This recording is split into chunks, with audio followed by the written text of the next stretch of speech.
থেকে প্রাণ বেরিয়ে গেল। ছোট বাচ্চার শরীর স্থির হয়ে গেল এবং সে শান্ত হয়ে গেল।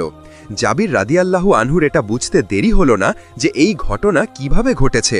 তখন জাবির রাদিয়াল্লাহু আনহু তার প্রিয় ছোট বাচ্চাকে বুকে জড়িয়ে কাঁদতে লাগলেন। অতঃপর নিজেই নিজের মনকে বোঝালেন এবং বাচ্চাকে নিয়ে স্ত্রীকে আওয়াজ দিতে দিতে ঘরের ভেতরে এলেন। রান্নাঘর থেকে স্ত্রী বাইরে এলেন। তিনি জিজ্ঞেস করলেন, কি হয়েছে, কেন চিৎকার করছো? তখন তিনি কাঁদতে কাঁদতে বললেন, স্ত্রী, আমাদের প্রিয় সন্তান, আমাদের বুকের মানিক আর নেই। সে আমাদের ছেড়ে চিরদিনের জন্য চলে গেছে। স্ত্রী এই কথা শুনে বললেন, না, এমন হতে পারে না, আমি এটা মানতে পারি না। আমার বুকের ধন আমাদের ছেড়ে যেতে পারে না। জাবির রাদিয়াল্লাহু আনহু তখন স্ত্রীকে বোঝালেন, স্ত্রী, সবর করো, ধৈর্য ধরো, একটুও কেঁদো না।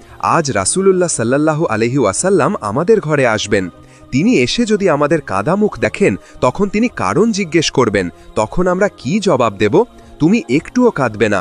স্ত্রীকে সান্ত্বনা দিয়ে বাচ্চাকে নিয়ে রান্নাঘরের পেছনে শুইয়ে দিলেন এবং একটি কম্বল দিয়ে শরীর ঢেকে দিলেন।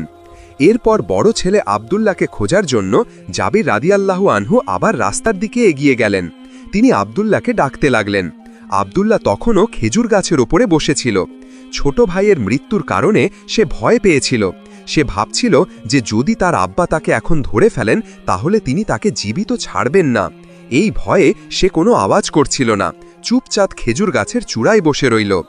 জাবির রাদিয়াল্লাহু একটু দূরে যেতেই আব্দুল্লাহ ভাবল, এখানে থাকা নিরাপদ নয়।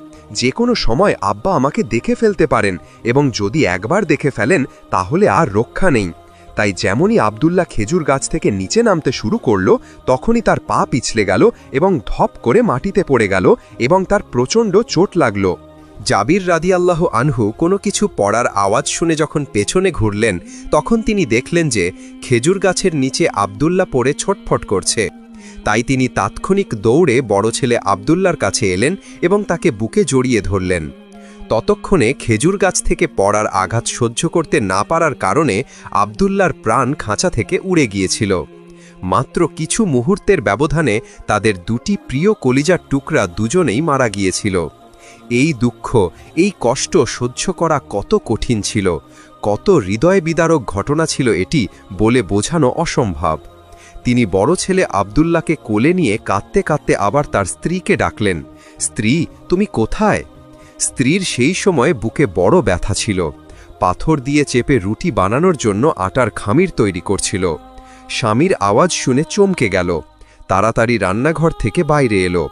এসে দেখল স্বামী তার বড় ছেলে আব্দুল্লাহর নিথর দেহ